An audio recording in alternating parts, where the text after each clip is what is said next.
So today I'm going to be talking about the 5 biggest mistakes in Dragon Ball Z, and no, not mistakes that characters made in the story like Vegeta letting Cell absorb 18 or Goku not using Super Saiyan 3 to beat Vegeta, but mistakes I think Akira Toriyama made as a writer. Now there are numerous small mistakes I can nitpick at, but I want to focus on those that made a genuine impact on the story in the long run. And the first might surprise you, but I miss power levels. They served a very simple purpose, but I think they added a layer of suspense to the story. When a fighter would show up and their power level was really low, there was so much anticipation to not only see that character fight, but to also see the shocked look on the face of one with the scouter. I mean, one of the series' most iconic moments is centered around the power level. When Frieza made his first transformation and his power level was above 1 million, it felt like we were breaking into new territory. Those were important moments. I understand that by the time we get to Buu, the power levels we'd have seen would have been insane. But that's only if Dragon Ball Z was written in the same way up to that point. If power levels remained a significant part of the story, Toriyama would have had to make some changes. I'll try to give an example of what I mean. Burter claimed to be the fastest in the universe. That obviously wasn't true, but I think it's safe to assume that he was the fastest in the Ginyu Force, even though he was not the strongest nor had the highest power level.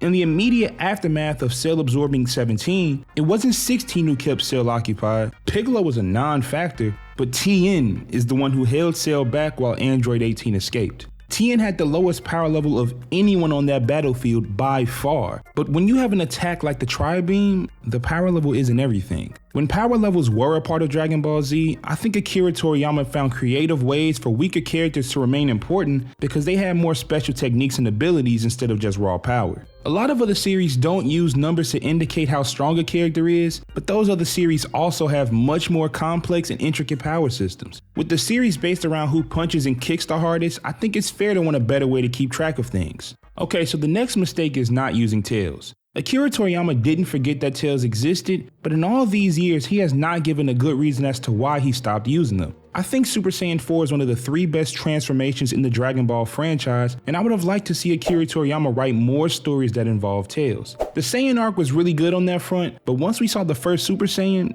that was it. Alright, now the third biggest mistake made in Dragon Ball Z was the use of humans. In Dragon Ball, humans were some of the main characters. They were main antagonists as well, and at some points, they were the strongest characters in the series. At the start of Dragon Ball Z, there were more so plot devices to help one of the main characters, who was most likely an alien, move forward. But as the series progressed, they went from plot devices to completely irrelevant. I do not have an issue with humans getting surpassed in strength. It was evident in Dragon Ball that the rate in which Goku grew stronger was far superior in comparison to those around him. I mean, just looking at it logically, a human shouldn't be stronger than a warrior from a race known for their fighting prowess. But let's just look at what the humans accomplished within the Android and Cell arc. Yamcha had a hole in his chest, Tien almost killed himself, and Krillin got rid of the only surefire way to keep Cell from reaching his perfect form.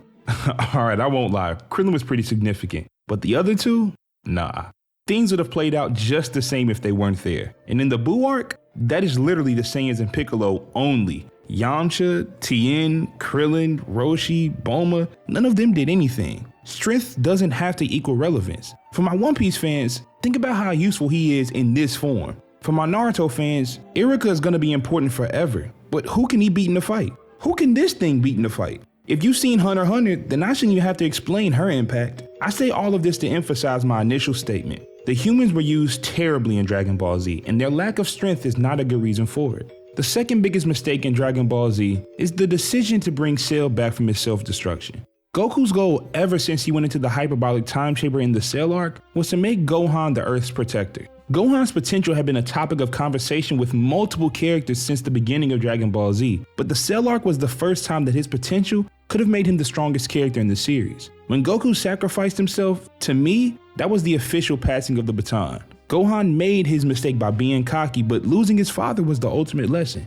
You know the term opening up an old wound? Well, bringing Cell back was opening up a fresh one. Like, why do that? I think Gohan got the message. Plus, I think Goku sacrificing himself would have been the perfect way for him to end his time on Earth if he didn't come back to life in the Buu arc. And that's the biggest mistake made in Dragon Ball Z. In the 7 years between the Cell and the Buu arcs, the Earth was peaceful. Because he isn't naturally a warrior, Gohan slacked off, got a little weaker, but later in this arc, he learned his lesson and quickly became the strongest character in the series once again. During this time, Goten and Trunks learned fusion and became a very formidable opponent for Buu. All of the humans were dead, and there was no Goku to bail them out this time. Do you know how fulfilling it would have been if this kid with all the potential you could imagine would have turned into this young adult who finally saved the world without his father's help?